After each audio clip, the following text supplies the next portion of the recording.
In če je to edini mehanik, gre tja in mu razbije pol delavnice in mu zagrozi in mu reče, tako ne bo šlo. Mi ne dajemo vsebine viri, ki jim pove, ja, saj se boste začeli postiti in prva stvar, ki bo sledila, bo napuh. Tako ti ne daš nič. In on je delavec, ti si podjetnik, ti moraš dati vsaj 5000. In pa pove, kdaj si nazadnje pečico spucal. On pogleda, reče, ja, to se ne puca. In mu rekel, glej, odprl denarnico, rekel, jaz imam 1000 evrov mesečne plače, tukaj ti dam 500 evrov. Veš, kako me to boli? Ampak to ti lahko dam. Ona hostja me stane 5 centov in ti je ne smem dati. Ko imamo jumbo plakate na pol golih žensk, lahko imajo, ne vem, satanistične križe ali karkoli. Jaz kot kristjan pa ne smem biti moteč.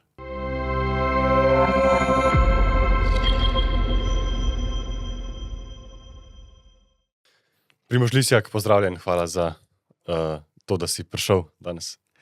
Ja, hvala za povabilo. V zadnjih dneh, še posebej, recimo okoli velike noči, ves čas spremljamo v medijih, svetovnih, pa tudi konkretno slovenskih, novice, članke, reportaže o tem, koliko katehumenov je po svetu, sploh v Franciji, koliko ljudi se spreobrača, pa tudi konkretno, da se recimo v Sloveniji po raziskavah mnogi mladi vračajo k krščanstvu, pa tudi, da se to odraža recimo na volitvah, da se mladi vedno bolj nagibajo v desno, če lahko sploh to povežemo, bomo mogoče kasneje prišli do tega. Ti imaš izkušnje z vodenjem mladih v skupnosti Emanuel, tudi z katehumeni v župniji Žale. Kakšna je tvoja izkušnja? A se res dogaja nek veliki povratek k krščanstvu? Ja, jaz sem prepričan, da se dogaja. Drugače ne bi moglo biti. Mislim, da ni to toliko, da bi Bog ekstra deloval milostno v tem času, ampak gre bolj za to, da smo se toliko oddaljili od resnice. Pač to evropska civilizacija, vsaj evropska, če ne celo svetovna, deluje po tem principu nihala. In gremo iz ene skrajnosti, ko več ne gre, se premaknemo v drugo skrajnost. Tudi naši filozofi, vsi v zgodovini so tako so odgovarjali na neko skrajnost z drugo skrajnostjo. In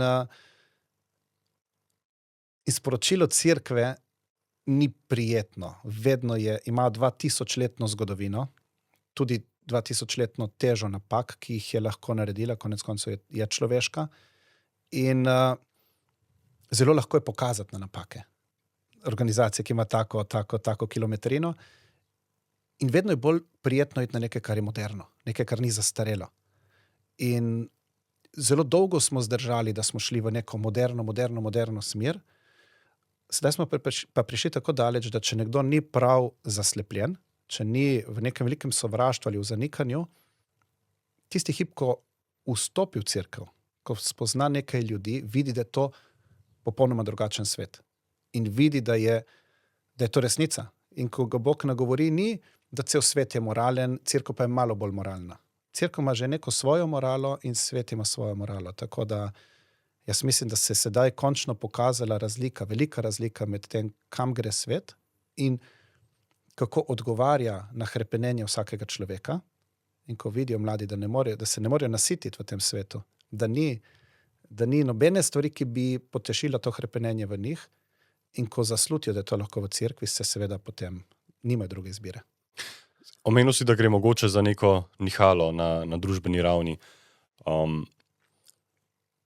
Če ostanemo pri tej metafori, kdaj se ti zdi, da je potem zanihalo tako globoko v nasprotno smer od tega, kar se zdaj dogaja?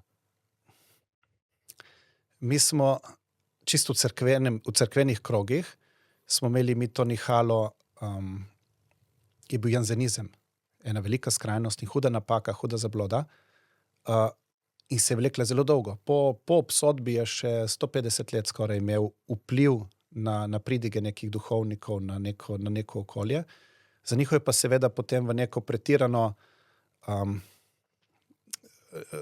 usmiljenje mogoče.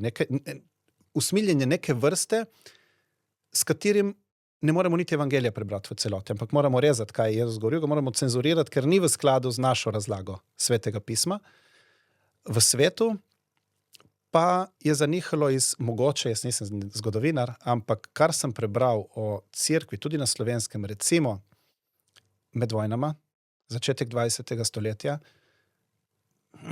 če bi jaz takrat živel, in tako, ne trdim, da so bili vsi duhovniki taki, ampak tisti, ki so bili oblastni in gospodujoči in tako dalje, bi bil tudi jaz verjetno pri liberalcih. Konec koncev, vsi liberalci so bili ob nedeljah pri maši ali vsaj za praznike, niso bili tako kot danes. So bili kristjani, ampak so se upirali tej oblastni strukturi cerkve. Torej, takrat nekje je moralo zanihati, in smo imeli seveda tudi spolno revolucijo na svetovni ravni in to svoboditev od teh pritiskov, smrtnih grehov in vsega, kar je bilo, pretiranih in izsiljevanja s tem, ne zaradi Boga, ampak zaradi tega, da bom jaz utrdil svojo oblast. Sedaj smo pa prišli seveda sploh ne vem, kako bi to poimenoval, to, da si izbiraš, kakšen spol boš imel, to, da ne vidimo, da je, ne vem, splav, umor človeka in tako dalje. To se pa sprašuješ, kje je tukaj zdrava pamet, no? Ja, dejansko se tudi meni zdi, da je mogoče, vsaj tak vtis lahko dobimo iz raznih zgodovinskih dogodkov, da je tudi cerkev v smislu nekih struktur oblasti in tako naprej v novem veku na neki točki zašla v neko pretirano moralizatorstvo. Recimo tudi, če primerjamo tisto srednjeveško ustvarjalnost, igrivost, v smislu recimo tudi raznih javnih, ne vem, pasijonskih iger in tako naprej, ki so se dejansko potem kasneje recimo v 18. stoletju, začetek 19. in tako naprej celo prepovedale, ker so bile včasih preveč izzivalne, mogoče, ali tako, ne, tudi v Ljubljani je bilo nekaj tazga. Zdaj, kakšni pa po tvojih izkušnjah z mladimi in tudi z katehumeni so njihovi konkretni razlogi za to, da se vračajo k veri oziroma sploh jo mogoče prvič spoznavajo? Dobro, to s katehumeni jaz sodelujem na Žalah zgolj kot predavatelj, nisem v ekipi tisti, ki jih redno spremljajo na vsakem srečanju, jaz se prikažem tu pa tam. Sem pa v stiku z mladimi, tudi v cerkvi, v različnih krogih. Dejansko cerkev ni velika, hitro, bi rekel, poznaš vse. In mislim, da se gre, da to vračanje nazaj je v temu, da ima cerkev mistiko. Cerkev, njeno tržno blago je mistika, mi smo na to pozabili. V preteklih desetletjih je to ni bilo v prvem planu. Sedaj pa je prišlo do tega, da in spet v tem kontrastu s tem svetom, v katerem smo, ko ni več tišine, ko smo v veliki razpršenosti, ko nam ekrani diktirajo vsak dan in ko ne moremo biti niti 5 minut brez nekega motilca, brez glasbe v ušesih ali kaj podobnega. In ko si prisiljen priti na obred ali biti v tišini ali biti v tisti molitvi 15 minut na dan, je to nekaj, je to nova izkušnja. In cerkev s tem, kar je v bistvu temeljni pogoj, da vstopiš, da si pred Bogom, da si v tišini, je to za današnjega človeka nekaj novega. In to potem tukaj lahko Bog spregovori, Bog nas čaka, Bog hrepeni po nas. Mi rečemo po celem letu službe in hitenja, rečemo, zdaj pa imam 3 dni časa ali pa 5 dni časa za duhovne vaje. In gremo na duhovne vaje. In kaj rečemo? Dobri Bog, celo leto si me čakal, zdaj pridi.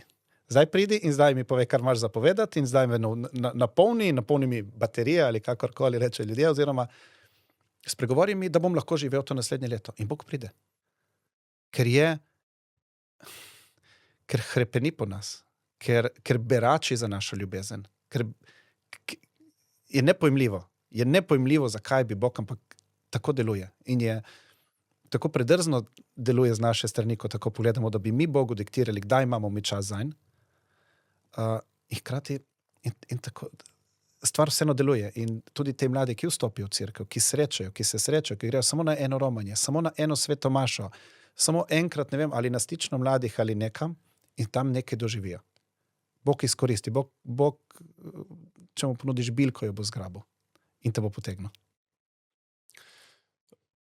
zdaj v Franciji recimo so že naredili nekaj raziskav na temo, kaj je tisto, kar dejansko toliko mladih, pa tudi malo starejših, privablja v cerkev in recimo ena zanimiva ugotovitev je bila, da družbena omrežja, ki jim pripisujemo večinoma zelo pomembno vlogo tukaj, in tudi vemo, da dejansko pač mladi in tudi ljudje nasplošno preživimo več časa za ekrani, kot pa ob gledanju kratkih posnetkov in tako naprej, kot pa dejansko v neki živi interakciji velikokrat.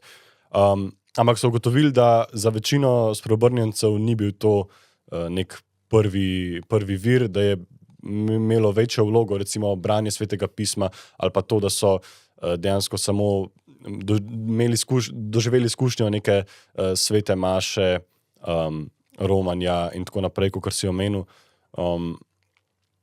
Kaj pa se ti zdi tukaj pri nas, da ima največjo vlogo pri iskanju mladih, pri vabilu, da pridejo nazaj?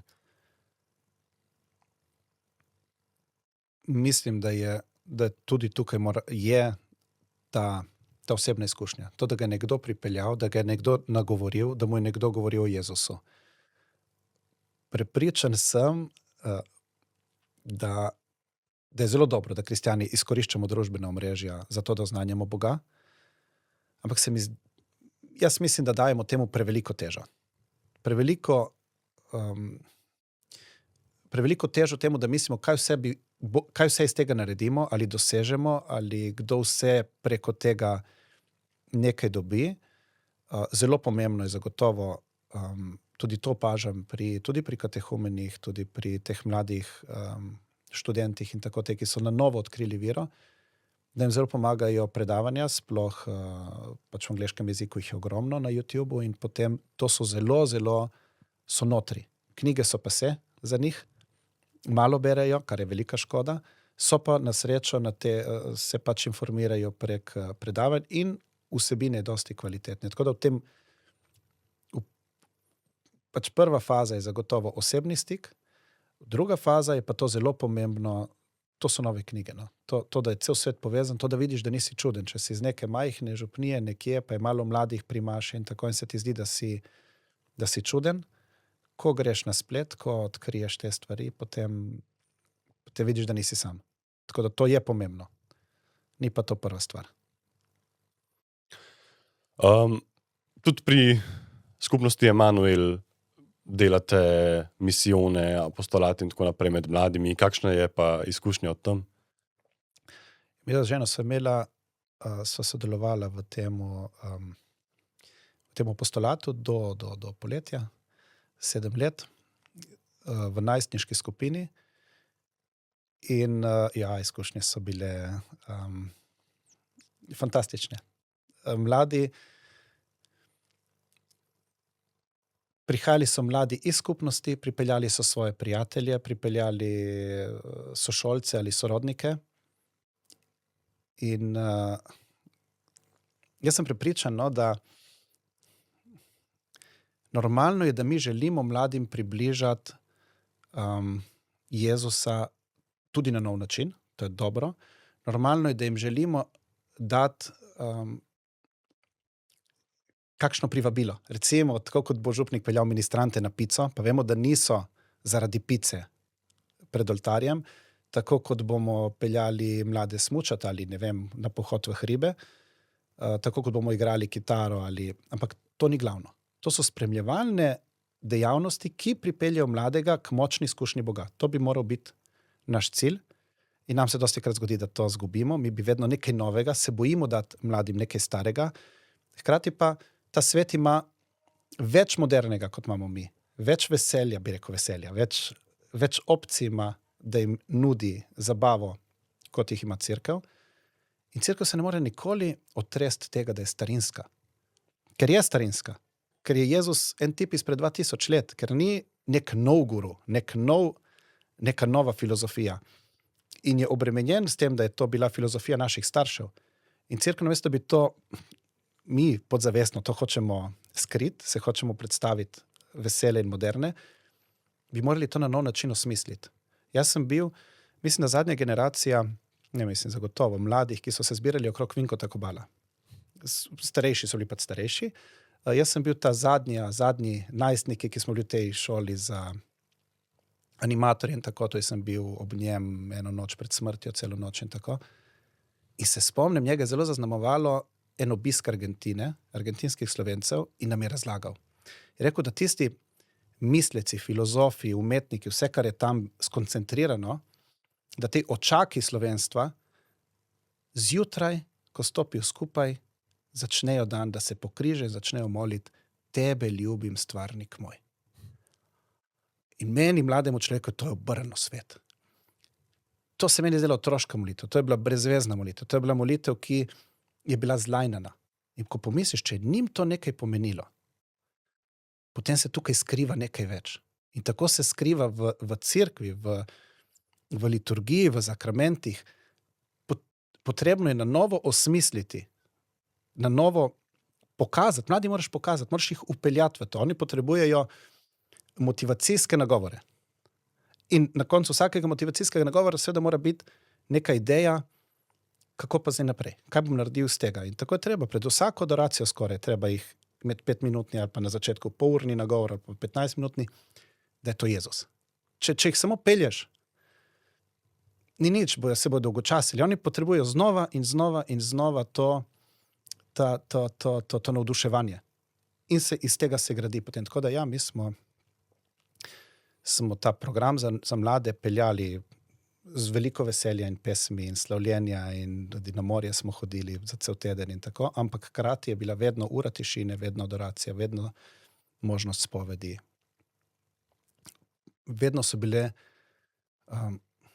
smo organizirali, smo pripravili prostor, kjer so se lahko srečali z Bogom, da bi doživeli to močno izkušnjo Boga, da bi jih lahko nagovoril, da bi lahko vstopili z njim v odnos. To mislim, da je naloga vsakega mladinskega programa. Ko si omenil recimo skupnost Slovencev v Argentini in tako naprej, se res zdi, da se je tam še precej dalj časa kot pri nas ohranila neka mikrokrščanska civilizacija v tem smislu, da so ohranili ne samo vero, ampak tudi celosten krščanski pogled na svet, na naravo, na to, kar se dogaja v življenju in tako naprej.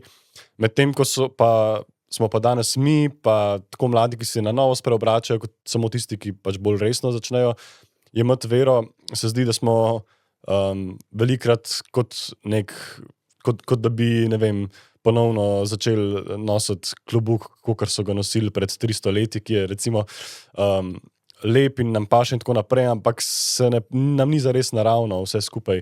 A se ti zdi, da imajo mladi velikrat neko zadrego, kako zdaj na novo kot kristjani ravnati z vsem, kar se jim dogaja, kako gledati na svet, na naravo, na druge ljudi? Jaz mislim, da je ta generacija sedajšnjih mladih, jaz ugotavljam, da sem pač v srednjih letih, jaz sem otrok staršev iz komunizma. In tam ni bilo, mi nismo imeli hudega komunizma, resnično ga nismo imeli v Jugoslaviji. Smo, Bogu hvala, da nismo bili v Rusiji ali kje drugje. Hkrati pa je bilo prisotno, nekaj je bilo prisotno v zraku. Novinarji so imeli samo cenzuro, nam so pobili po vojni voditelje, 1/3 duhovnikov je bila potem v zaporih in tako dalje. Ustvaril se velik pritisk na to krščansko skupnost in ta strah se prenaša iz generacije v generacijo. In mi smo pili ta strah od naših staršev. To, da bom molil v javnosti, ko bomo, ne vem, v pizzeriji, enako kot molimo doma, ne se samo prekrižam, ampak da bomo točno taka molitev, kot imamo doma, bomo molili z družino tudi druge. To je bila moja zavestna odločitev. Ko mi je otrok rekel pri 4 letih, ne, ko smo šli v pizzerijo, sem rekel, zdaj bomo pa zmolili. Rekel, v vrtcu in zunaj se ne moli, samo doma molimo. A ne, sem rekel jaz. Molili bomo povsod. Ampak to je bila moja zavestna odločitev, kljub strahu in uporu, ki je bil v meni. Sedanje generacije so pa bolj osvobojene. So se premaknile, se niti ne zavedajo težav, s katerimi smo se mi spopadali, tako kot bi mi kdaj radi s prstom kazali na generacijo naših staršev, zakaj niso naredili vsega, kar bi lahko naredili. Mi se ne zavedamo težav, v katerih so oni odraščali in tudi težav, ki so jih imeli sploh za preživetje in tako dalje, nam je to tuje. No? Tako da te mladi, ki sedaj so bolj svobodni, so mladi, ki želijo biti drugačni, jaz sem presenečen, so mladi, ki si upajo iti klečati na trg in moliti rožni venec, so mladi, ki v tem vztrajajo po tolikem času. To je za mojo generacijo nekaj nepredstavljivega. Jaz sem jih šel podpreti, prvič, ko je bilo zame to pomenilo vstati ob 4 zjutraj, sem pač daleč doma, ampak verjetno edinkrat v letu, da sem vstal tako zgodaj, ampak to je nova generacija. To je generacija, ki nima težav s tem, da je drugačna. In tudi te, ki prihajajo v cerkev od zunaj, imajo težave. Zagotovo imajo težave. Določene stvari jim smrdijo. Jaz se čudim, kdaj smrdim kakšno izrazoslovje, smrdim kakšne podobe. Je pa res, da so zelo dovzetni. Če govoriš z njimi, če jim to predstaviš bolj na dolgo, tudi sprejmejo. To sprejmejo kot pač nujno zlo. In mi včasih si mislimo, da bi oni morali imeti celotno shemo postavljeno in je nimajo. In ne moreš iti na silo, ne moreš zahtevati tega od njih. Ne moreš reči, če pa to ne delaš, je smrtni greh. To, da oni odkrijejo pomembnost nedeljske svete maše, kljub temu, da bi rekel se meni po moji vzgoji ali mentaliteti upira, da bi to rekel, ampak ja, dragi katehumen, vzami si čas. In ne priti v nedeljo k maši, ker se jaz ne zavedam bojev, ki jih on prebije v sebi za to, da pride v tisto cerkev, da je med tistimi, kot gledam, lahko hinavskimi kristjani, da posluša to, kar duhovni govori in tako dalje. To za njih, tako da mislim, da tukaj oboje. No? To je bilo meni to veliko presenečenje in veliko, ko se mora spremeniti svoje razmišljanje glede tega. Ne, da trdim, da ni treba hoditi nedeljo k maši, daleč od tega, ali da to ne bi bilo temeljna obveza, ki jo mi imamo, oziroma velik pokazatelj, da je nekaj narobe, če ne grem z veseljem k maši, ampak moramo drugače gledati mogoče na te mlade, ki prihajajo, da potrebujejo našo pomoč. Ne obtoževanje, ne to je pa narobe, ampak da mu razložimo zakaj, da mu prikažemo zakaj, da ga povabimo, da gre z nami mogoče. Dostikrat so te mladi katehumeni v svojih župnijah prepuščeni samim sebi. Imamo katehumenat v eni župniji, oni so pa iz neke druge župnije, nima vsaka župnija svojega katehumenata in potem pridejo po tej veliki noči v svoje cerkve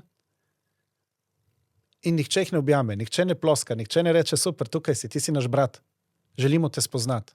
Tam pride, in nov je nekaj prišel, mogoče ga kdo opazi, tam od zadaj stoji in lahko hodi k maši in ni del tega občestva.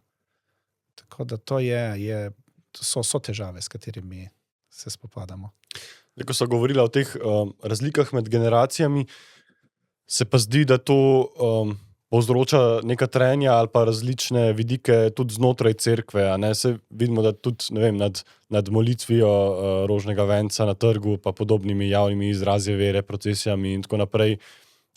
Dejansko marsikdo v cerkvi ni navdušen ali pa celo se mu to sploh ne zdi prav. Kako se ti zdi, da bi morala cerkev tudi v smislu struktur, škofov, duhovnikov in tako naprej gledati na mlade, ki znova obujajo take zadeve? Jaz mislim, da bi morali najprej kot vsako pomembno stvar.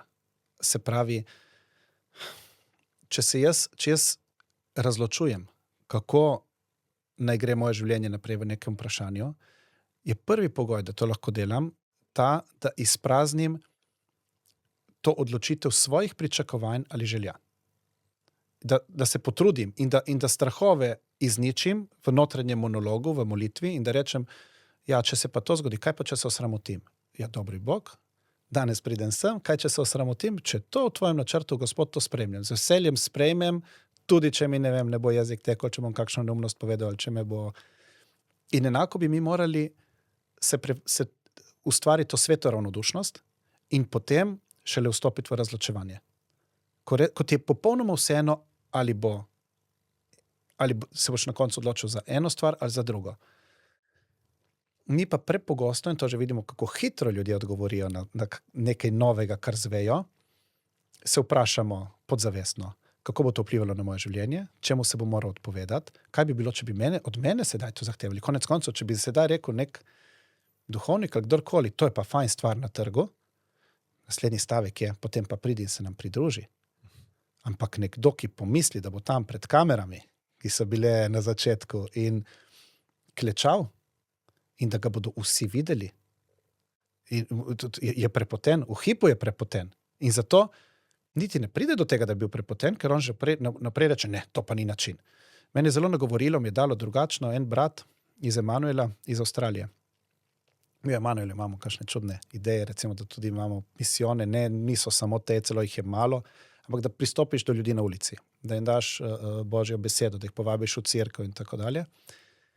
In ta brat iz Avstralije zelo rad, ne vem, v Melbourneu, ki je na glavni železniški postaji, nekam je šel in ljudem delil zvitke Božje besede in kdor je hotel govoriti z njim, je govoril z njim. In on je uporabil zelo zanimiv izraz. Je rekel, mislim, kako to, to reclaim the place for Christ. To claim, se pravi oklicati, to so uporabljali, ko je šel Krištof Kolumb v Ameriko. Je zasadil zastavo in je oklical to ozemlje za last španske krone. In na tak način, tako so oklicali. In to ozemlje, ki je, se mi preredko zavedamo, da pripada Kristusu. Da je bilo odkupljeno, da pripada krščanski civilizaciji in mi se umikamo in smo se umaknili v neko intimo. Mi ne smemo motiti. Oni lahko delajo, kar želijo, lahko hodijo razgaljeni po cestah, lahko imamo jumbo plakate na pol golih žensk, lahko imajo, ne vem, satanistične križe ali karkoli. Jaz kot kristjan pa ne smem biti moteč. In ta filozofija, to reclaim, in se pravi, on ni tam nasilen, ampak gre se za filozofsko idejo, ki imaš v glavi, za pozicijo, s katere nastopaš. Ne nastopaš, da jaz vstopam v njihov svet in da jih nekaj silim, ampak da je to svoje, Kristusov svet. Tako je, jaz sem na svojem. Vi ste gosti v tem svetu. In jaz imam vso pravico, da vam povem, da ste gosti v tem svetu in da vas povabim in da vam ponudim Jezusa. In to bi mogoče morala biti ta ideja in mlad človek, mi ne dajemo vsebine viri. Kot cerkev mladega človeka povabi k Jezusu, mu reče, bodi dober človek. Ne postavi standardov, mu ne razloži, kaj to pomeni biti dober človek. In ko sem jaz o tem govoril, seveda je bilo dosti, tudi ko sem prečiščeval tako v pogovorih, je bilo ogromno nasprotovanja strani tudi staršev najstnikov, bodočih najstnikov. Preden smo sploh začeli z najstniki in so nasprotovali tem idejam, da bi se najstniki postili ali da bi najstniki pretirano molili, rožne vence recimo in podobno. In ko smo to predstavili najstnikom počasi in seveda so zelo svobodni, niti dva nista na enak način sprejemala teh zatajevanj ali česarkoli, je bilo zelo pozitivno. Niti eden ni postal anoreksičen, niti eden ni postal zagrenjen, niti eden ni postal farizejski ali da bi kazal s prstom na druge, ampak so zelo zrasli v viri in potegnili svoje starše za njimi, da molijo z njimi rožne vence, da se postijo tudi starši in tako dalje. To je skozi leta se je pokazalo. In par let potem, ko smo mi začeli to z najstniki in še vedno nisem bil prepričan, če je to prav ali ni prav, tako pač če prvič stopaš na neko pot in nekaj tako radikalno drugačnega in ko so mi kakšni nasprotovali, mi je moja mama rekla, jaz ti ne bi zaupala svojih otrok, ko te poslušam. Ne moreš biti jezen, da nekdo nasprotuje tvojim idejam. In potem se je v Sloveniji pojavil Exodus, za katerega nismo vedeli in smo ugotovili, kaj? Da so točno to želeli moški, moje generacije. In da so želeli to, da so jasna pravila, brez ekranov, brez mrzli tuši, molitev, svetopismo. In poznam kar nekaj moških, ki so v tem Exodus programu celo leto. Ker ko so oni ugotovili, kako jih je to osvobodilo, bi rekli, niso šli na 45 dni post, oziroma kaj, 42 dni postnih, 46, pač ta postni čas, ampak je 90 dni in ko so teh 90 dni opravili, so rekli, ne, mi ne gremo nazaj v suženstvo. Mi ne gremo nazaj. Sreča je v premagovanju samega sebe. Sreča je v temu, da in ko ti vidiš, kakšne rezultate imaš za življenje, ko ti nisi več sužen ekranov in mi smo vsi sužni ekranov. In to nam jemlje naše dostojanstvo. Tudi če sem jaz na svojem ekranu, ko me nihče ne vidi, kaj šele pornografija ali kaj podobnega, ampak to meni jemlje moje dostojanstvo in to jaz izžarevam navzven in sem človek z manj dostojanstva. In ko so oni ponovno odkrili svoje dostojanstvo in ko so ugotovili, so začeli to držati celo leto. In poznam ljudi, ki so že več let na Exodusu 90 plus 90 plus 90 plus 90 skozi celo leto. In najstniki niso nič drugačni. Oni potrebujejo konkretne usmeritve, potrebujejo herojsko pot, potrebujejo junaško pot, potrebujejo velike zglede, potrebujejo Jezusa in življenjepise svetnikov in potrebujejo nekoga, da jih na tej poti podpira. Nekoga, ki stopa z njimi na to pot, ki jim pove, kakšne so nevarnosti na tej poti, ki jim pove, ja, saj se boste začeli postiti in prva stvar, ki bo sledila, bo napuh. Ali boš začel moliti rožni venec, bo sledil napuh, vedno sledi napuh. In te reče, pol pa je napuh, pol pa je ne vem kaj, pa boljše, da ne. Ne, ni res. To je del duhovne poti. In je normalno, da še sem jaz, ko sem začel, sem molil, ne vem, 4 leta, vse 4 dele rožnega venca. Napuh je prvi par mesecev, prvi pol leta. Potem, ko vidiš, da si še vedno jezljiv, da si še vedno nečist, da imaš še vedno težave z ekrani ali karkoli, potem se rodi ponižnost. Ti nisi izgubil molitve. Ti si to dodal svojemu življenju in hkrati si ugotovil, da nisi nič bolj popoln od ostalih. Takrat šele ugotoviš kako velika je tvoja majhnost, kako veliki so grehi, ki jih imaš kljub tej milosti, ki ti je Bog naklonil, da lahko se postiš ali se tuširaš mrzlo vodo ali dosti moliš. In napuh je tukaj torej samo ena faza tega procesa in pravi, da se mladim to pove, da se jih upelje na to pot, da jim pomagaš, da je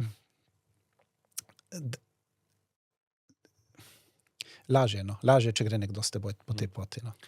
Zdaj, sploh recimo konkretno v Sloveniji te raziskave kažejo, da so v veliko večji meri med temi katehumeni, spreobrnjenci in tako zastopani moški. A se ti zdi, da so te stvari, ki si jih zdaj našteval, tudi pravila v stilu Exodusa in tako naprej, nekaj zelo specifično moškega, nekaj, kar veliko bolj nagovarja moško naravo, ali se ti zdi, da gre čist za splošno zadevo? Jaz mislim, da moški in ženske si nismo niti približno enaki.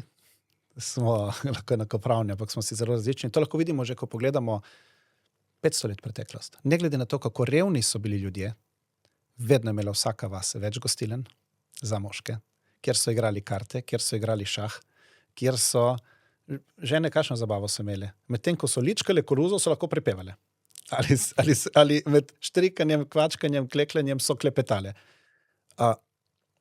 In naša narava je drugačna. Moški, kadar se nečesa loti, se loti z vso silovitostjo, zato so najboljši kuhari moški. Zato, ker moški se bo dal notri celega. Moški bo porezal vse, nič ga ne briga, ko ga nekaj zagrabi. In moški bo šel v gost in bo delal z ono motorko ali žagal na roke ali cepu drva ali nekaj bo delal z vso silo svoje narave.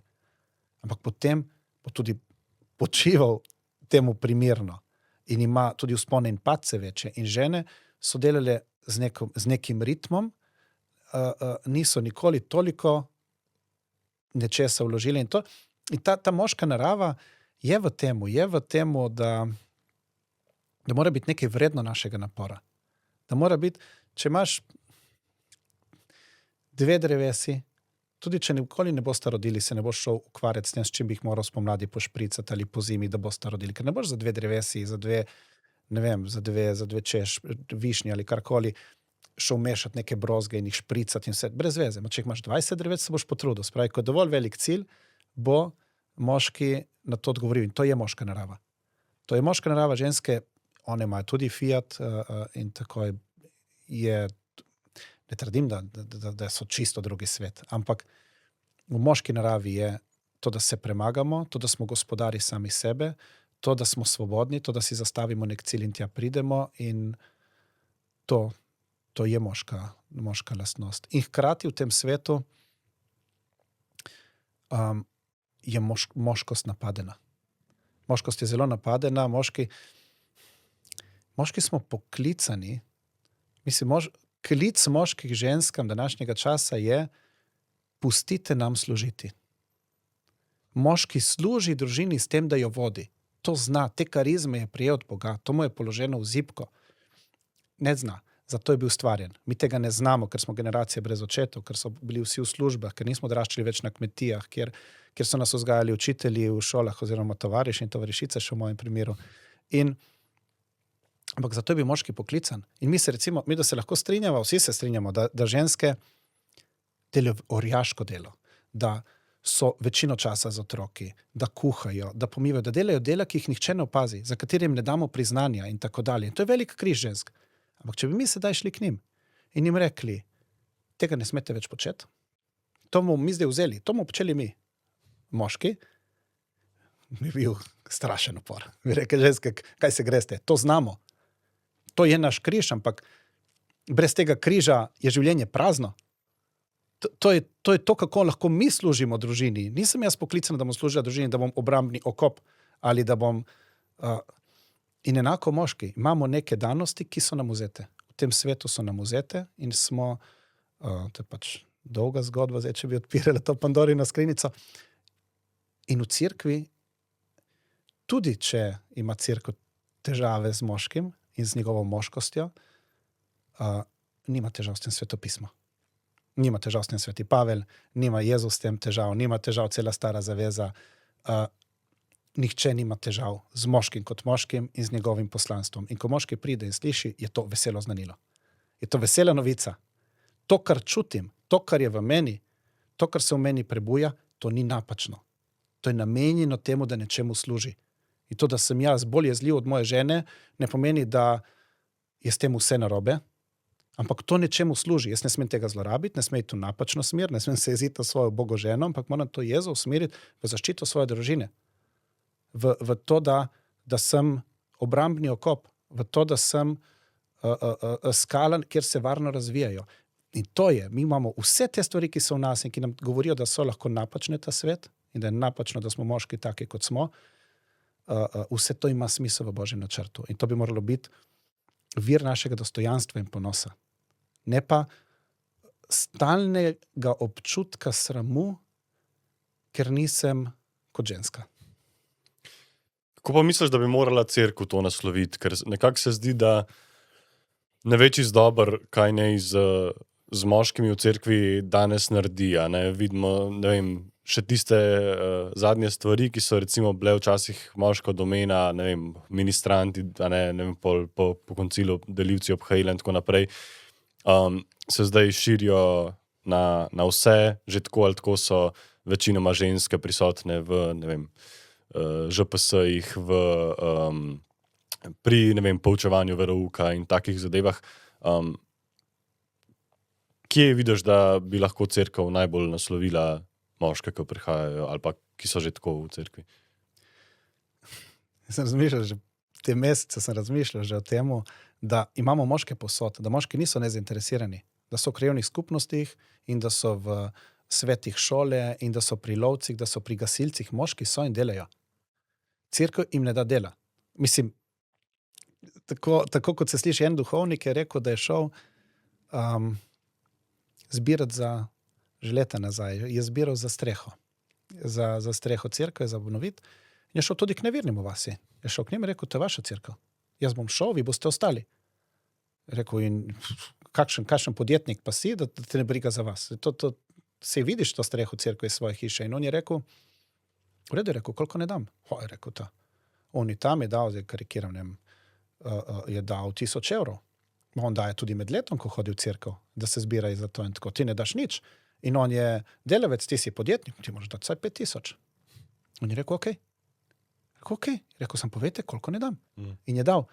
In težava moških v cerkvi je, da nimamo mesta, da nimamo vloge. Hkrati pa bi ta vloga, ki bi jo moški imel v cerkvi, povlekla za sabo to, da bi se moški počutil pripadnega temu. Moški, ki nekam vlaga svojo energijo, želi tudi upravljati s tem. Moški, ki bo dal 10% svojega denarja v cerkev, bo želel rezultate. Moški ne pelje mehaniku avta in ko mu mehanik vrne pokvarjen avto ali pa se zelo hitro spet pokvari, ne pelje ponovno k istemu mehaniku. In če je to edini mehanik, gre tja in mu razbije pol delavnice in mu zagrozi in mu reče, tako ne bo šlo. Če te plačam, bo ta avto narejen in moški ima drugi pristop. In mi smo se navadili na cerkev brez moških in cerkev z moškim je naporna cerkev. Je cerkev, kjer se moramo vsi prilagajati potem. Ker ni samo enega glavnega, ampak jih je več glavnih. Tako je. Zdaj duhovnik je zagotovo tam in za moralo in za to, da povezuje in vse kot nek minister. Ampak ni pa največji strokovnjak za vse. In moški bi tukaj porušili trenutno ravnovesje, se mi zdi, ki v cerkvi vlada. Moški je moteč element. Moški je glasen. Ženske so niso, one so agreeable, se pravi to, se strinjajo, te 5 velikih psiholoških lastnosti.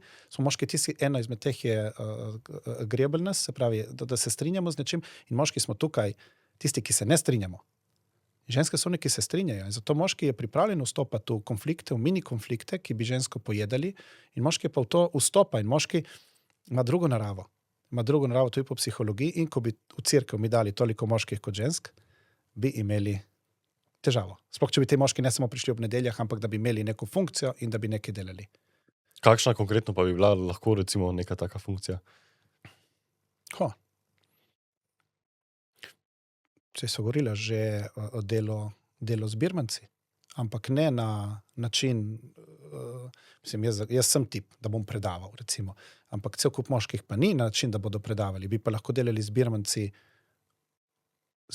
da gremo skupaj na nek pohod, da gremo skupaj 4 dni po Jakobovi poti in grejo očetje in vzamejo sabo birmance in birmanke in naredijo to pot in tako dalje. To so moški, to bi moški naredili, to moški naredijo sami zase, to naredijo že tako ali tako za svoje otroke. Ljudje si organizirajo take dopuste, spravi, ko bi ti nekomu rekel, to je in to je pogoj za Birmo in tako dalje, in to bi bila neka izkušnja, to je bilo neko povezovanje. V cerkvi ostanejo, kot jaz opazujem, ostanejo otroci očetov, ki so v cerkvi, po Birmi. So izjeme, so zagotovo, vedno so, ampak generalno, kjer je oče v cerkvi, ostanejo tudi otroci v cerkvi, kjer očeta ni, tudi otrok ni. Zdaj sem imel duhovne vaje v januarju z eno skupino Birmancev in sem jih vprašal, tako jih je bilo 12-13, kdo izmed njih bo po Birmi še hodil k maši in je dvignilo roko 8 ali 9, to so bili pa z vasi, dobro okolje. In sem rekel, koliko od vas bi še hodilo k nedeljski maši, če starši ne bi hodili. Je bila samo še ena roka. To je to. In ko ni, in ko bi mi te očete vključili, ko bi bili del tega, ko bi jih vprašali, kaj pa vi želite? Kaj pa vi želite pri maši? Oziroma ne pri maši, maša ni naša domena, ampak kaj želite v tem kontekstu maše, kar je pred mašo ali kaj je po maši, ali kaj si vi želite? In ko bi oni povedali, kaj si želijo, bi postali del tega.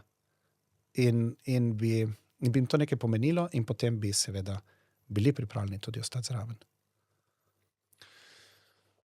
Zdaj, zdi se, vsaj tudi moja izkušnja je taka, da mladi, ki ali se spreobrnejo ali pa samo začnejo bolj resno jemati vero in tako naprej, velikrat ugotovijo, da ni optimalno mesto zanje, recimo njihova župnija, ker se jim zdi enostavno premalo to, kar dobijo tam in se logično potem iščejo druge skupnosti, kot je tudi skupnost Emanuel ali pa bolj tradicionalne oblike, tudi tradicionalna maša in tako naprej.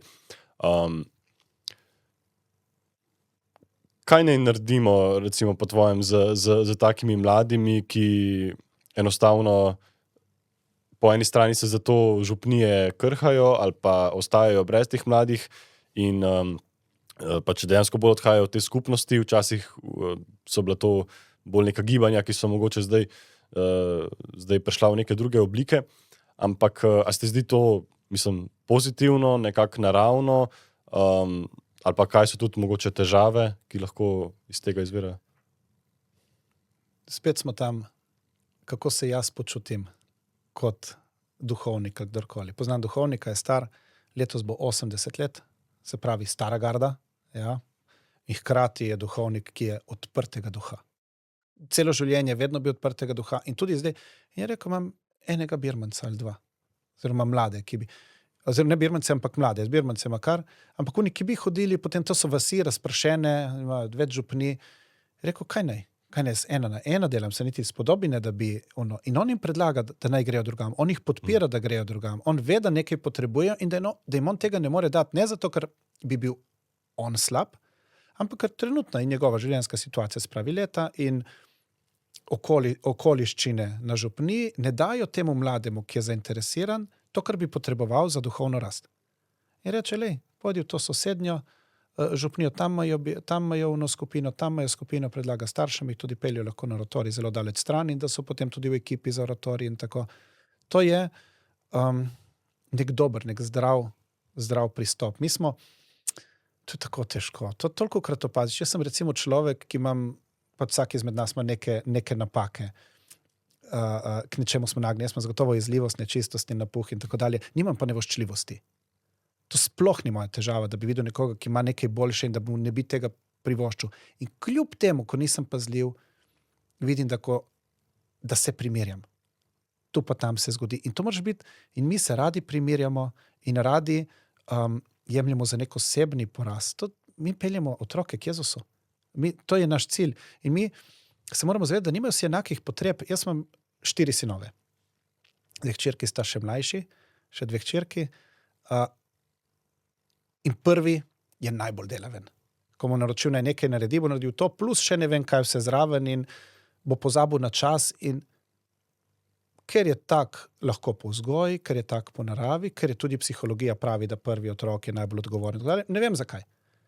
Ampak jaz bi lahko rekel, ostali 3, pa eden bolj priden, 2 sta pa, bi rekel, lenuha. In se boste izogibali delu in kolikor se da. Jaz bi zdaj lahko rekel, eden je priden, drugi se niso lih posrečili, jaz sem svojo odgovornost starša naredil. Nekje pa.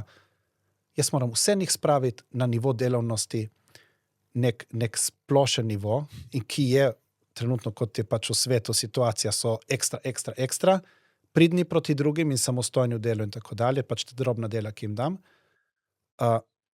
Niso pa vsi enaki. In tudi mladi ne moreš zahtevati od vseh, da bodo brali duhovne knjige in da bodo brali cerkvene dokumente. Ja, kje pa? 1 na 10 bo temu naklonjen in bo več bral. Drugi, če berejo Sveto pismo, 5 minut vsak dan je to, in kakšno življenje svetnikov, je to top. Bo pa nekdo drugi na kolenih in rožne vence in jih bo 4 na dan lahko zmolil, pa bo zmolil rožni venec, pa brevir, pa še rožni venec Božjega usmiljenja. Ne moreš to zahtevati od vseh ostalih. Treba neke minimalne standarde moramo vsi izpolniti, potem so pa nekaj, kar potrebujemo. Tukaj cerkev vedno odgovarjala z različnimi skupnostmi. Ne moreš reči usmiljenka Matere Terezije, zdaj boste pa pošli k Salezijancem. Ali Salezijancem, zdaj boste šli pa Gobovce preoblačiti. To ni njegova karizma. To lahko bi zmogel. Ampak ni to, za kar ga je Bog, pač to, kar vse danosti in vse karizme, ki jih je prejel od Boga, ki bi temu odgovarjale. In tukaj mora cerkev reči Bogu hvala, da imamo različne skupnosti. Ker če ne bi se te ljudje izgubili, lahko bi šli ven iz katoliške cerkve. V Ameriki je ogromno ljudi postane, pač te, ki se spreobrnejo, sem bral, jih ogromno gre ortodoksnim. Kar je, bi rekel, skregano zdravo pametjo. So v ZDA protestantska tradicija in oni grejo ortodoksno, kar je čista značilnost tega vzhodnega, čisto po črti vzhodnega cesarstva, ker se je pač to čisto politična stvar bilo, da so se ločili od cerkve, ampak njim to odgovarja. In kaj ni boljše, da jih imamo mi v naši cerkvi, da imamo dovolj ljudi, ki na različne načine delajo z njimi, z mladimi in tako, da imamo vsi prostor v tej cerkvi. Cerkev je en velik dežnik, v kateri smo vsi, so možne različne poti. Tako, en je Jezus, ena je pot, ampak na različne načine lahko gremo po tej poti. In ni pravilnejše. Ko si omenil recimo ortodoksno cerkev, se zdi, da je ena od stvari, ki najbolj privlači ljudi v njej, prav način liturgije, ta obrednost, ki so jo pač na svoj način po svoji vzhodni tradiciji ohranili. Se ti zdi, da je to nekaj mogoče, na kar smo na Zahodu pozabili, da je liturgija recimo tudi pastorala v resnici, tako kot poudarjajo ortodoksni kristjani? spet smo pri Nihalu. Ko so se zgodile schizme, velika schizma, smo jih izobčili, vse po vrsti. Ko so šli protestanti iz cerkve, je bilo veliko sovraštvo. In sedaj in ni bilo prav, tako kot smo se mi obnašali do njih in bile so napake tudi na strani cerkve in je bilo potrebno, da se stvar normalizira, da razumemo, da so naši bratje, da bi morali iskati načine, kako skupaj slaviti Jezusa, kako skupaj slaviti Boga, kako biti ena cerkev, tudi če nismo ena cerkev. To je naša dolžnost. To je dolžnost nas je, da ljubimo vse in da se trudimo, da iščemo skupne točke. Tudi mi, da bi se verjetno lahko, če bi iskala, bi našla točko, kjer bi se skregala na smrt in se ne bi strinjala in bi se samo okrog tega vrtela. Kaj ni škoda, zdaj se strinjala 90%, lahko bi se pa 100% ne strinjala. In enako bi morali vstopati v odnos s protestanti in z vsemi ostalimi, seveda. Naša težava pa je v tem, da smo pozabili, da so protestanti izpustili pomembne stvari iz sovraštva do katoliške cerkve, iz želje po ločitvi. In Luther se je jezil na Zwinglija in one, ki so bili tam v Švici, ker so šli predaleč stran. In Luther je, opeval Marijo in mislim, da tudi verjel v Evharistijo in tako dalje, spravi v resnično navzočnost. Medtem ko so oni vse rezali, da bi bili čim bolj ločeni od cerkve. In mi se v tem poizkusu približevanja približujemo na napačen način. Na način, da v svoji liturgiji, da v svoji duhovnosti opuščamo stvari, ki bi motile združevanje. Smo pozabili, da so enkrat že opustili vse katoliške stvari in da jih nič ne stane še dodatno rezati in se umikati od nas. Ne moremo mi njim slediti in opuščati milosti, ki so nam dane, da bi bili ena cerkev. To se ne da. In tudi je brezplodno, ker niso šli stran iz resnice, ampak iz jeze, iz želje po ločitvi. In je bila tudi politična stvar, protestantizem. Tako da mi smo izpustili Marijo, smo izpustili cel kup stvari, ki bi motile lahko naše, izpustili. Imamo Marijo, ampak je porinjena nekam, so porinjene nekam pobožnosti, smo oklestili zato, da bi lahko bili z njimi in enako se je oklestila liturgija. Liturgija se je pač žal oklestila in je dosti lepega je ostalo. Smo stali brez tega. No. Mi moramo razumeti, da smo tudi ljudje, tudi jaz nič ne rečem, imamo čudovite svetnike, ki niso videli liturgije in mučence na Japonskem in ne vem kje, ker je prišel duhovnik, umrl in oni so tam živeli stoletja, kristjani, brez stika z duhovnikom. Kaj so zato manj sveti, ker niso imeli liturgije? Kje pa? Ampak mi že kot otroke vzgajamo, vemo, da rečemo, ti si bolj slušni tip, ti si bolj vizualni tip, ti si bolj ta tip, pa ti bom nekaj dal. Pa tukaj ne govorim, nočem zbanalizirati liturgijo, liturgija je nekaj dosti večjega. Ampak že samo iz tega vidika, če bi tako pogledali, bi lahko rekli, tudi če se jaz kot, duhovnik ali vodja, česa, čutim, da je to brez veze, kaj pa, če to ni brez veze za vse moje vernike? To je, in tukaj včasih se mi zdi, da pri določenih odločitvah v cerkvi si jemljem, to je ta vzdušje, v katerem smo in imaš občutek, da lahko z določenimi stvarmi razpolagaš. Jaz sem dosti razmišljal o tem usmiljenju, pri deljenju obhajila ločenim in ponovno poročenim, recimo, ali kaj podobnega. To pač tisti, ki me poznajo, ve, da sem usmiljen,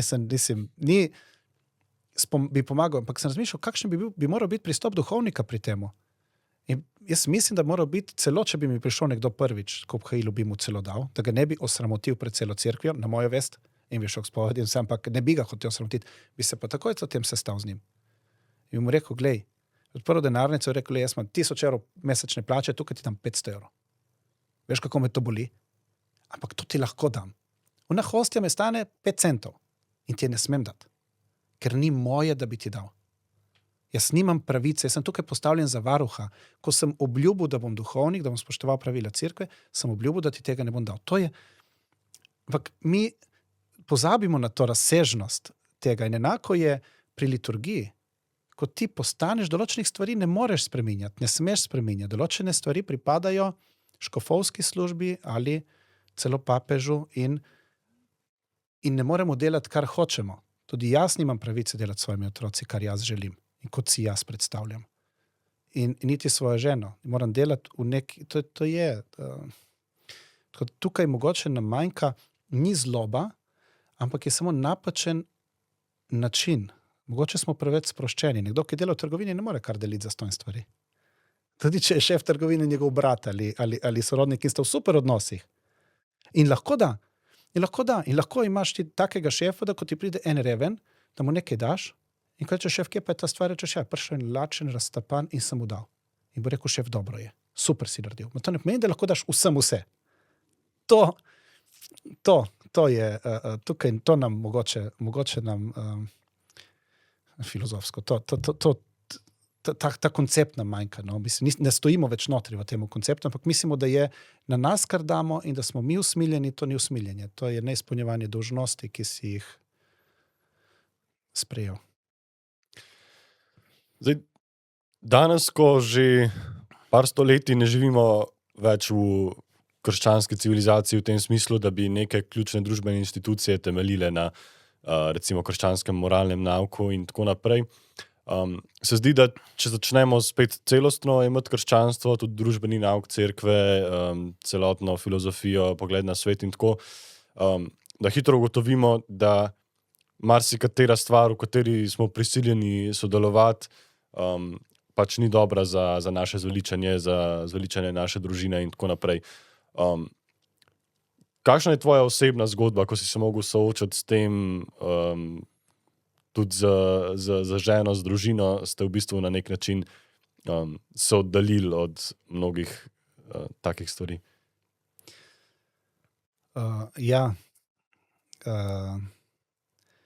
Mi do ženo pač ko sva se poročila, sva se že odločila, da bova živela za misijon, za Boga. To je bila najina želja.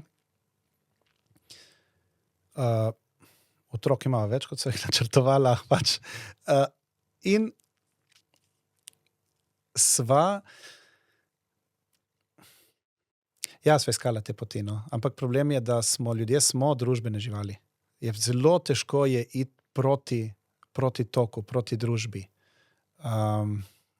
Ko smo midva začenjala s tem šolanjem na domu, prvi otrok je bil pri verouku, v vrtcu.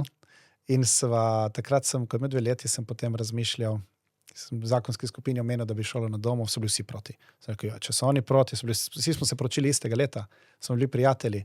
Sem rekel, če so oni proti, potem kaj bojo drugi rekli. Tako da je hodil v vrtec, potem ga niso hteli osnovno šolo, so rekli, da bi zamaknili za 1 leto vpis in tako dalje. Sem rekel, zakaj bi pa zgubil on šolo, zakaj bi pa zgubil generacijo. Jaz sem rekel, ga bo šolo na domu. Dokaj se ne bo umiril, so rekli, da je preveč nemiren. In tako da smo potem ostali, on je končal osnovno šolo doma, sedaj v gimnaziji, to se ne da v doma, tako da je med ljudmi. So pa še 3 sedaj šolari in še 2 čakata, da bosta vstopili v ta sistem, oziroma že počasi vstopata, ta mala pri 4 letih že tako piše in bere malo in tako. Otroci se sami vklopijo, brez da bi mi karkoli delali, so sami, ko vidijo starejše brate in tako delajo, pa se usedejo pa 5 minut dela skupaj z njimi, pol pa gre se ven igrati. Tako da midva sva imela tudi to, ljudje so nas spraševali, koliko časa boste še šolali na domu na začetku. So rekla, ne veva. To, kar midva živiva, ni bilo plod nekega načrta, ni, zato nekateri so imeli slabe vesti in tako dalje, tudi starši tako, jaz mislim, da bi moral. Se rekel, če ti ni dano, če bi midva bila v bloku na 40 kvadratih in ne bi imela možnosti nič drugega in tako dalje, kako bi imela toliko otrok, kako bi jih šolala na domu. Tudi nekateri se obremenijo s krediti in tako dalje. Potem mi da nisva reševala svojega stanovanjskega vprašanja. Sva se odločila, da ga ne bova reševala. Ker vsega ne moreš v tem svetu in ne moreš biti na super dopustih in ne moreš imeti dobrega avta in ne moreš sezidati svoje sanjske hiše in hkrati imeti ves čas tega sveta, bi rekel, za družino in vzgojo otrok in tako dalje in dosti otrok. To pač ne gre, vse ne gre in se moraš stvarem odpovedati. Tako da mi da nisva vedela. So rekla, bo dokler bo in tudi danosti, ki sva jih imela in možnosti so bile temu primirne, so pa zagotovo je recimo šolanje na domu in te stvari, kar se sploh niso kazali rezultati na začetku, da bi rekel tako, da bi bilo vidno prvih 5-6 let, je zdaj zelo jasno. Se vedno bolj vidi, da je bila to dobra pot. No. Tako da so vedno bolj prepričani v to, da je bila to so učiteljice v šoli, ki so bile ostro proti šolanju na domu in so še vedno, so rekli potem v 9. razredu prvemu sinu, da to je bila najboljša stvar, ki so starši naredili, da so ga šolali na domu. In to ni za vse, ampak zate je bilo to najboljše. In to je rekel učiteljica angleščine, ki je imel strašne probleme pri angleščini. To je pač, ker nismo na YouTubeu in mislim, tako otroci nimajo pametnih telefonov, štaki v 2. letniku gimnazije, ga nimamo neumnega.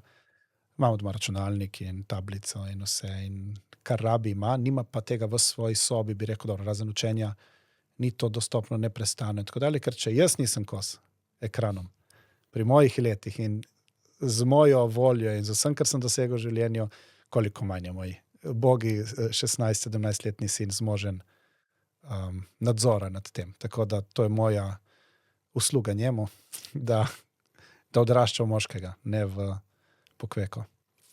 Kako pa vama to uspeva šolanje na domu in vse to, v bistvu potem tudi oba delata doma ali kako? Ja, jaz sem se odločil, ko smo te stvari, sem se odločil, da bom kmet. Ko se je to rojevalo, sem se odločil, da bom kmet, kar je možno zato, ker so že moji starši vzpostavili kmetijo.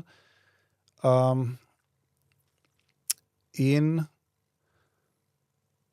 žena je doma, ona dela pač občasno, ki ilustrira za ognjišče in tako, za kakšne druge projekte.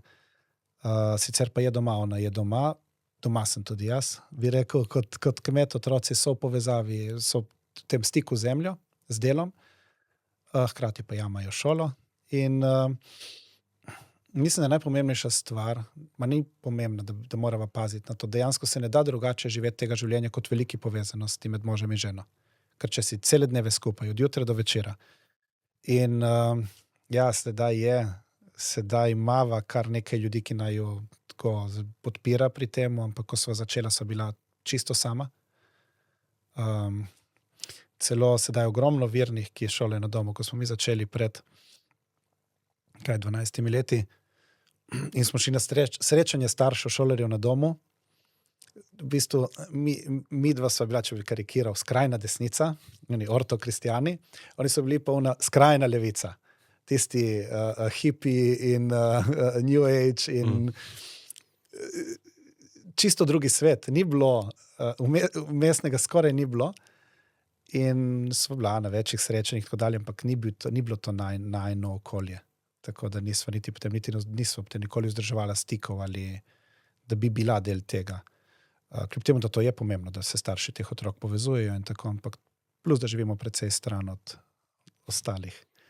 Pač tako, rob Slovenije, mi smo iz Istre, tako da nič nam ni blizu. Tako da na začetku smo imeli dosti nasprotovanj, nisva imela skupnega nekega kroga, ki bi naj podpiral, zdaj pa je lažje. Zdaj.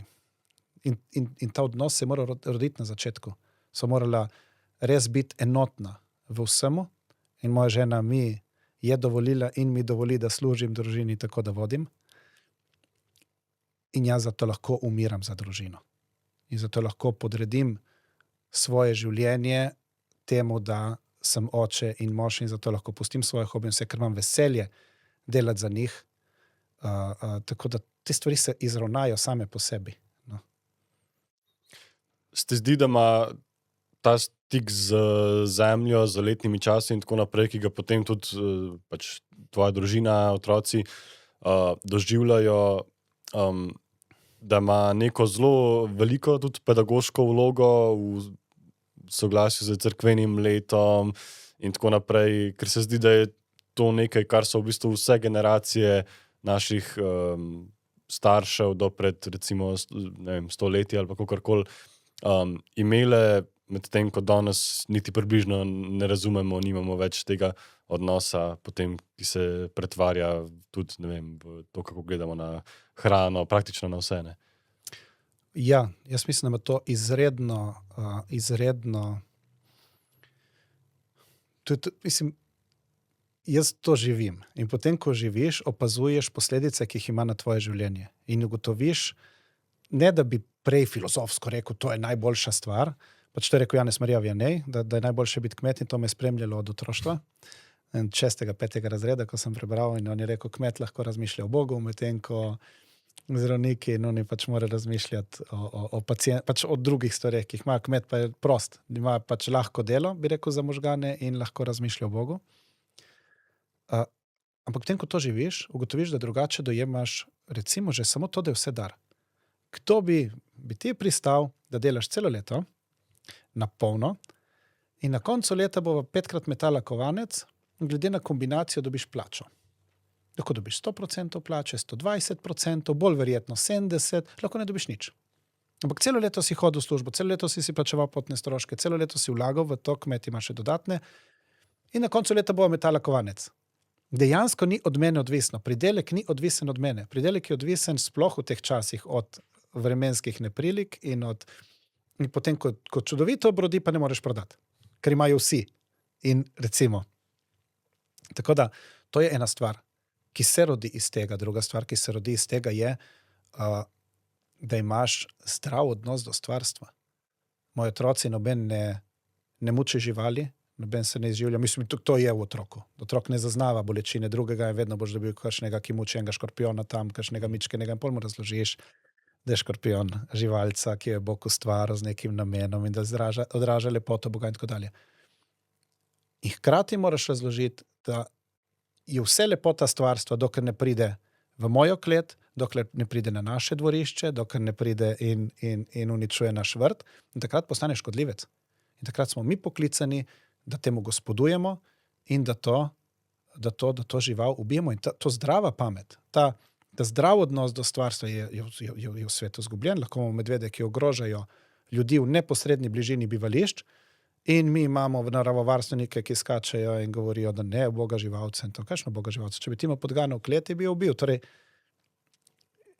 ker pa tisti škodi nekomu drugemu, si ti lahko v tej veliki nelogičnosti sam sabo, v tej kognitivni disonanci, ko imaš samo en narativ, blejaš parolo, ne da bi pomislil, da ti zagotovo ne bi tega prenašal. Tako kot kmet se mi zdi, da živiš bistveno bolj zdravo, bistveno bolj vidiš tudi.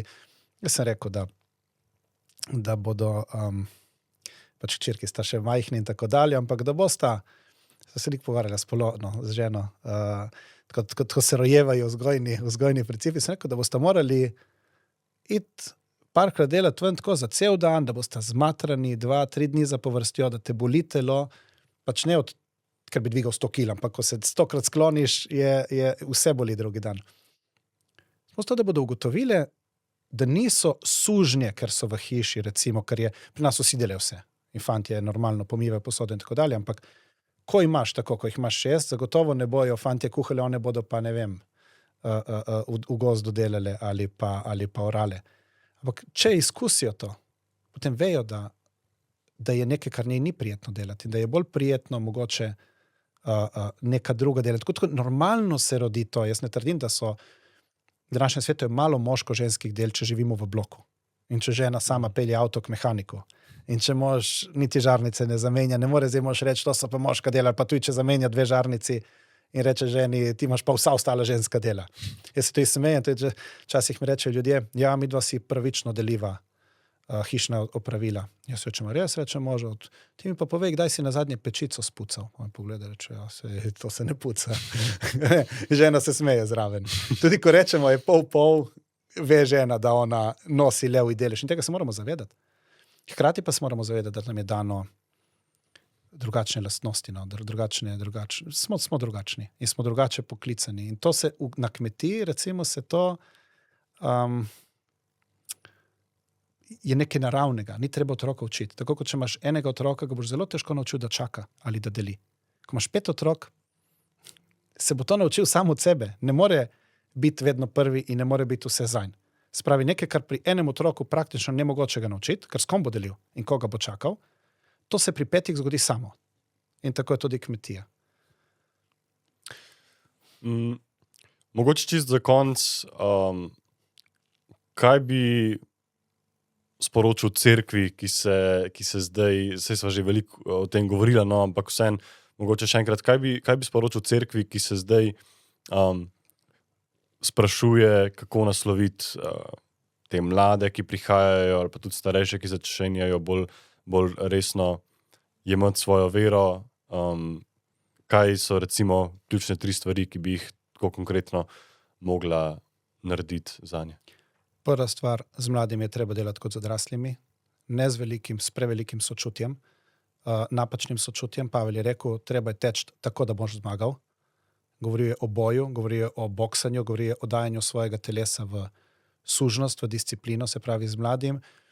Je treba, če bi mi bili prestrogi do mladih, bi jaz rekel, dajmo biti usmiljeni. Ampak ker smo preveč na usmiljeni strani, pravim, dajmo to ravnotežiti, se pravi, delati z njimi, kot da so odrasli. In jim dati odrasle teme in pričakovati tudi od njih resne stvari. Druga stvar bi zagotovo bila, da bi se cerkev morala zavedati,